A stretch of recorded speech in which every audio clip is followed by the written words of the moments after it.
Jerónimo Yantalema, lo que tengo que empezar con ustedes dándole una disculpa por lo de ayer. Tuvimos un problema en el programa de la computadora y el resto no me pide explicar porque me enredo. Usted es asambleísta por Chimborazo. Yacu Pérez y otros dirigentes han conseguido que admita un reclamo el TCE ante ese organismo para verificar irregularidades que ustedes denominan fraude y que probaron en una cantidad de actas, revelan inconsistencias sobre la votación que tuvieron. Como novedad le cuento, de Manabí me enteré ayer de un peritaje, no lo he divulgado todavía porque no tengo claro el universo de papeletas a las que se refiere. Manabí, asambleístas manavitas, porque es mi provincia. Y lo que han detectado ahí, en el Distrito Norte y Distrito Sur, es que el candidato de UNES, Alianza por la Esperanza del gobierno, tuvo en el Distrito Norte 22%, en el Distrito Sur 24%. Oficialmente les daban casi el doble. Eso, Manabí, para asambleístas Manabí. ¿Cómo resume usted lo que han logrado presentar ante el TCE y qué resolución espera? Tras lo cual, lo más importante, ¿qué consecuencias habrían? ¿O alguien decide que Yacu Pérez es el segundo y no Guillermo Lazo? ¿O las elecciones borra y va de nuevo? Bienvenido. Un saludo a toda la audiencia. De hecho, para nosotros es una gran oportunidad poder expresar lo que está pasando en este momento de la política del Ecuador. Bueno, entiéndase que el Ecuador es un estado democrático de derechos. Sin embargo, hemos visto cómo sistemáticamente se ha ido vulnerando los derechos de los ecuatorianos. Bueno, no es la única constatación que estamos viendo del fraude electoral. El movimiento Pachacuti, el candidato Yacu Pérez, han mostrado con mucha solvencia que hay prácticamente más del 50% de las actas del escrutinio de las elecciones presidenciables y por supuesto también, como se está notando, de asambleístas que tienen inconsistencias, unas de ellas que no tienen firmas de los vocales de las mesas, otras que no coinciden las cifras, ¿no? Otras que hay firmas, esto ya Yacu Pérez lo ha presentado también públicamente, de sujetos que aparecen firmando tanto aquí en el Ecuador como fuera del Ecuador, en las actas, ¿no? Nos referimos. Y por supuesto también hay que señalar que definitivamente sorprende cómo el candidato de los pueblos indígenas, o el candidato del pueblo, como llamamos nosotros, o del páramo, como dicen algunos también, ha logrado prácticamente triunfar electoralmente, porque a nosotros nos han cuestionado mucho diciendo que vayamos a las urnas y ganemos en las urnas, y prácticamente ha ganado contundentemente en toda la Sierra Andina, la Amazonía y una votación contundente en la costa ecuatoriana. Ya, Jerónimo, precisemos. Un ratito, precisemos. Óigame, Jerónimo, óigame, dele suave, un ratito, precisemos. Ya. Más del 50% con inconsistencias. ¿De cuántas actas de ese tipo que fueron entregadas al CNE y que no les pararon bola? Y solamente 31 lograron evidenciar en donde hubo 612 votos, solo en esas 31 actas que les robaron a ustedes. ¿De cuántas en total?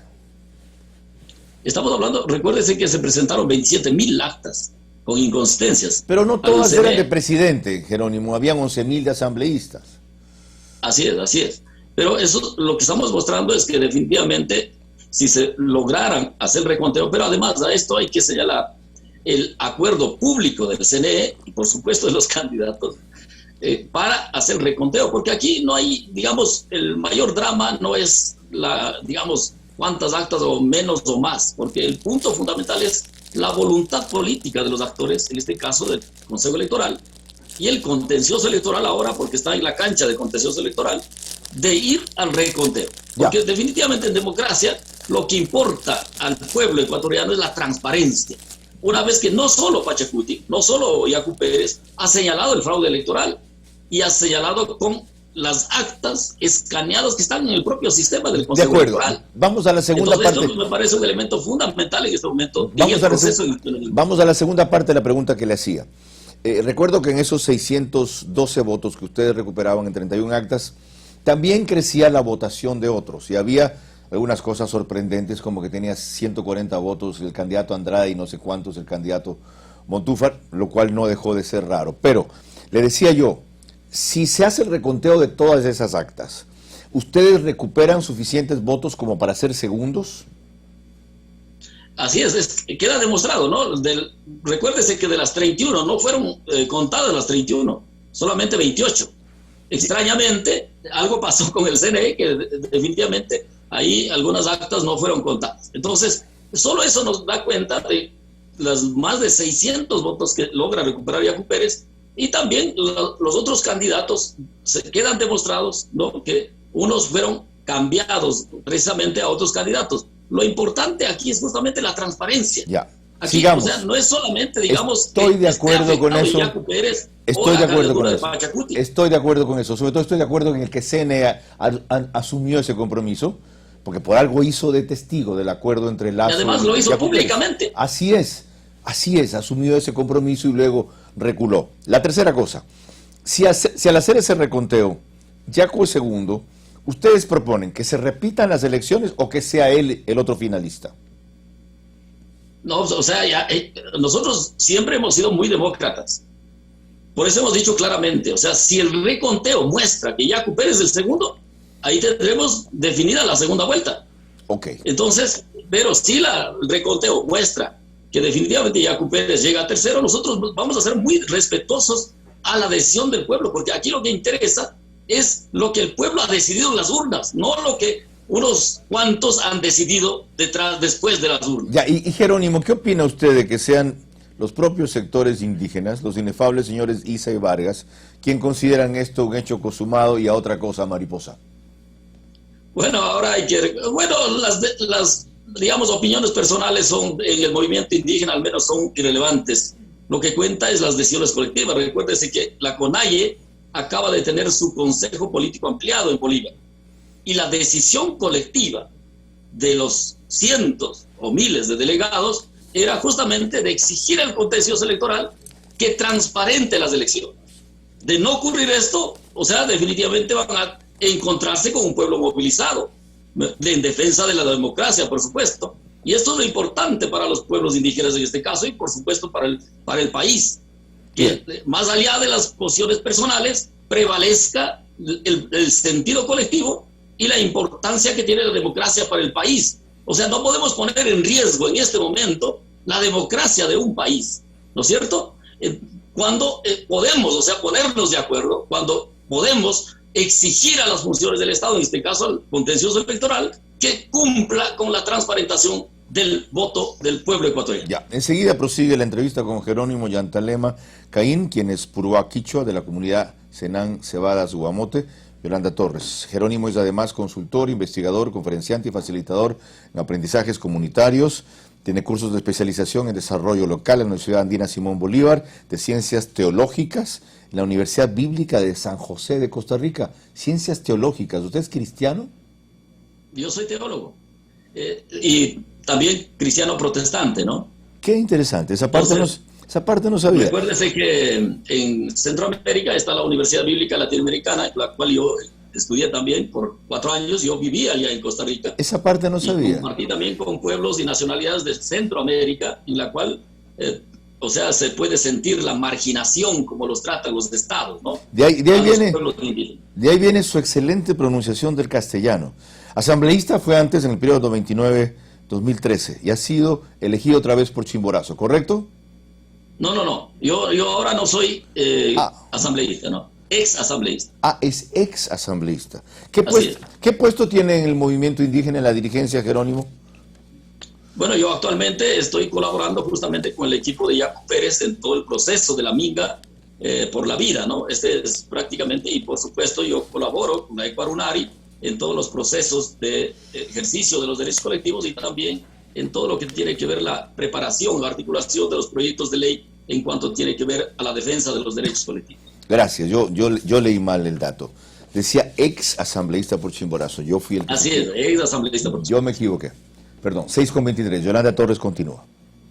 Señor Yantalema, un gusto gusto conversar con usted. El movimiento indígena el miércoles mantuvo un consejo ampliado en Guaranda. ¿Se afianzaron las fuerzas en torno al apoyo a Yacu Pérez y su pedido de abrir las urnas? De hecho, eso estaba yo haciendo comentario hace un momento, ¿no? O sea, la importancia que tienen en los procesos colectivos ya las decisiones colectivas, más allá que las individuales. Yo puedo tener una posición individual, pero si el colectivo decide y consolida... ¿Hubo un pronunciamiento en este sentido? Sí, en este caso se consolida, porque recuérdense, una de las resoluciones que toma la CONAIE en Bolívar, en Guaranda, es justamente de exigir al contencioso electoral que transparente las elecciones. Y de exigir no solamente haciendo un pedido, sino a través también de una movilización nacional. Tengo entendido que estuvo el Mario Vargas en esta reunión, no sé si estuvo Leonidas Issa. Todos, Jaime Vargas, o sea, en un consejo político ampliado están todas las dirigencias nacionales y regionales. Sí, estuvo también Jaime Vargas y Leonidas Issa. Se han decantado por el tema que ahorita está peleando el movimiento indígena de Yacu Pérez, en el sentido de que había una duda si es que ellos no estaban más bien siendo parte de la facción correísta que hay dentro del movimiento indígena. Bueno, de hecho, el movimiento indígena en el Ecuador es un movimiento como muy diverso, ¿no? O sea, recuérdese que el movimiento indígena no es un movimiento homogéneo, para decir así, por un lado. O sea, ha habido históricamente, o sea, posiciones diversas. O sea, incluso ha habido organizaciones locales que han estado, digamos, apoyando a ciertos sectores. Pero lo que importa... Pero estamos hablando de sus dirigentes, señor Yandalema. Estamos hablando de sus dirigentes más visibles. Así es, a eso es lo que vamos. A eso mismo es lo que estamos viendo. Lo importante de todo esto es la decisión colectiva. O sea, el dirigente puede tener una opinión personal, pero más allá de eso está la decisión colectiva. Ok, hay disciplina partidaria. Así es, porque, o sea, definitivamente, porque si no, no sería un colectivo, no sería una comunidad. O sea, ese es el elemento fundamental de lo comunitario de los pueblos indígenas. Interesante. ¿Y habrá movilizaciones? ¿Tomaron alguna decisión al respecto?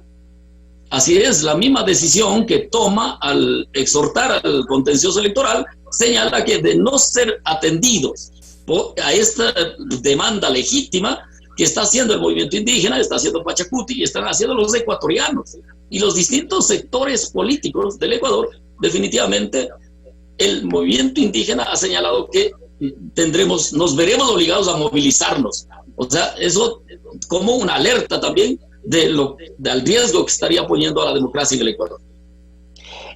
¿Para cuándo serían estas movilizaciones? ¿Qué tienen previsto? ¿Sacaron algún cronograma? Bueno, esto va a depender de la decisión del contencioso electoral, ¿no? Entonces, entendemos que ellos tienen los 15 días que ya están corriendo. Nosotros esperamos que sea lo más pronto posible por el bien del país, porque definitivamente, o sea, abrir las urnas, hacer el ejercicio democrático de transparentar, definitivamente debería ser una responsabilidad y un compromiso de todos. Por lo tanto, las movilizaciones, la exigibilidad, estarán en ese contexto, en el contexto de las decisiones que establezca justamente el contencioso electoral. Se critica cuando bajan los brazos y se critica cuando no se bajan los brazos. A Guillermo Lasso lo criticaron duramente por no defender su actuación en las elecciones del 2017. Usted recordará que él y Andrés Páez decían que había habido un fraude. Ahora Pachacuti, que es criticado por hacer lo que no hizo Lasso. ¿Cómo ve usted este doble rasero en el caso del movimiento indígena?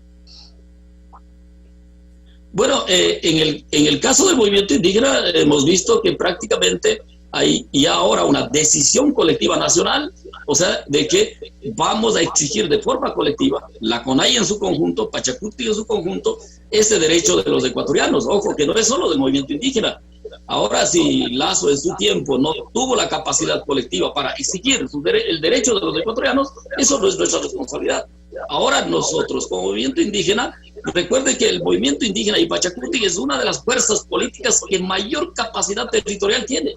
Nuestra presencia no está solo en Quito, está en toda la Sierra Andina, así como lo tenemos a votación contundente en la Amazonía, en la costa ecuatoriana.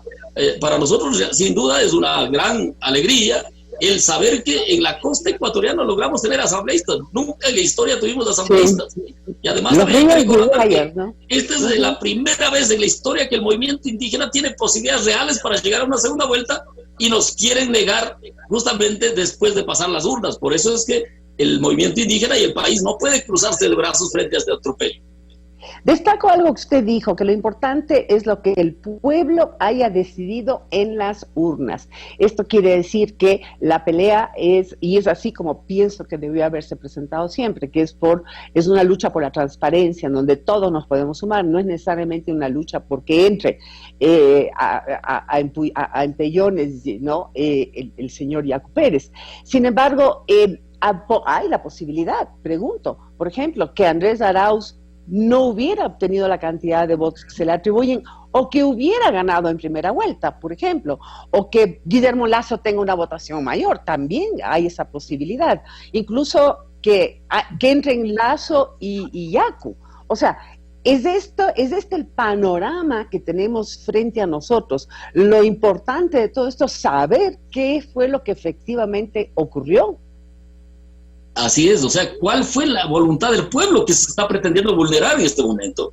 Por eso nosotros hemos dicho, más allá de quiénes, o sea, lleguen, lo importante es que se transparente ante el país, porque no es posible que en algunas actas, en decenas de actas, Yacu Pérez no tenga un solo voto. O sea, no es posible que hayan actas que no se han anulado todavía sin firma de los vocales de las mesas electorales, o que hayan firmado personajes que firman en el Ecuador y firman fuera del país también actas. Esto realmente debe ser transparentado. Es lo que exigimos al contencioso electoral en este momento histórico del país. Porque imagínense lo que puede suceder justamente si, frente a constataciones de fraudes evidentes, el país no es capaz de exigir al contencioso electoral a transparentar los resultados. ¿Cabe la posibilidad de que no solamente la intención haya sido realizar un fraude direccionado al movimiento indígena o a Yacu Pérez, sino que también lo que existió fue desidia, cansancio, improvisación, de que no llegaron a las juntas receptoras del voto quienes debían llegar, etcétera, etcétera, etcétera? Pero por lo cual, de todas maneras, así sea un tema de descuido, la verdad tiene que salir a la luz, porque los errores los hemos visto, los errores están ahí. De ahí que haya sido direccionado o no, hasta podría pasar a un segundo plano. Aquí lo importante es transparentar lo que hay y lo que fue la voluntad del ciudadano ecuatoriano. Así, ese es el elemento fundamental. Lo que a nosotros nos extraña es que haya un consejo electoral que haya convocado a llegar a un acuerdo político para transparentar la elección, que después se retracte. Que hagan candidatos que se hayan comprometido en transparentar las elecciones y después se retracten. O hayan candidatos que dicen que han llegado en primer lugar, pero cuando se habla de recontar los votos, gritan, o sea, prácticamente dicen que esto es un golpe de Estado. O sea, terrible. ¿Cómo es eso que transparentar las votaciones de los ecuatorianos sea un golpe de Estado? Un golpe de Estado es justamente el no respetar la voluntad del pueblo ecuatoriano y pretender imponernos candidatos a segunda vuelta sin respetar justamente la voluntad del pueblo. A propósito de lo que usted dice, Mauricio Gándara en un artículo parece entender muy bien lo que aquí, cuál es el problema de fondo, y él dice específicamente, si se hubiera cumplido ese convenio al que usted hace referencia, no hubiera tenido Yacu Pérez que reclamar que se abran las urnas y se cuenten los votos, sí. La totalidad en Guayas, la mitad en 7 provincias. Y lo más importante, hubieran actuado las dos fuerzas al unísono en contra del candidato del señor Correa, quien constituye la primera fuerza electoral, y es más bien la unión de estas otras fuerzas las que deberían estar en este momento trabajando al unísono para combatir esta otra opción. Muchísimas gracias. Seguimos con Carlos Vera desde Guayaquil. No sé si quiere agregar algo más, pero por mi parte... Simplemente Yupa Chani, que tengamos un lindo día. Muchas gracias. Gracias, muy amable. Agradecerle también, Jerónimo. Seguimos con más cuando pueda estar en Guayaquil. Y a propósito de lo que usted mencionaba del páramo, esa frase que fue dicha por el alcalde Nebot se refería a quienes pretendían venir a incendiar esta ciudad como hicieron con Quito. Él cometió el error de disculparse. No debió haberse disculpado, porque significa entonces que lo dijo en otro sentido y no representa de ninguna manera lo que él quiso decir y debió haber dicho bien, y mucho menos a los que otros sentimos acá. Hay quienes, en el periodismo especialmente, históricamente, hemos incluido la presencia de ustedes en la vida pública del Ecuador y la hemos respetado. Me jacto de eso. Inclusive en mi libro, lo mejor del libro es la introducción, la hace Lourdes Tibán y destaca ese aspecto, que de paso no es ningún mérito, es una obligación, pero tiene que ver con mi formación. Desde que leí Guasipungo de Jorge Icaza, cuando estaba en primer curso de secundaria a los 13 años, comprendí un drama que hasta entonces estaba invisibilizado, como dicen ahora. Muy amable, son las 6:33.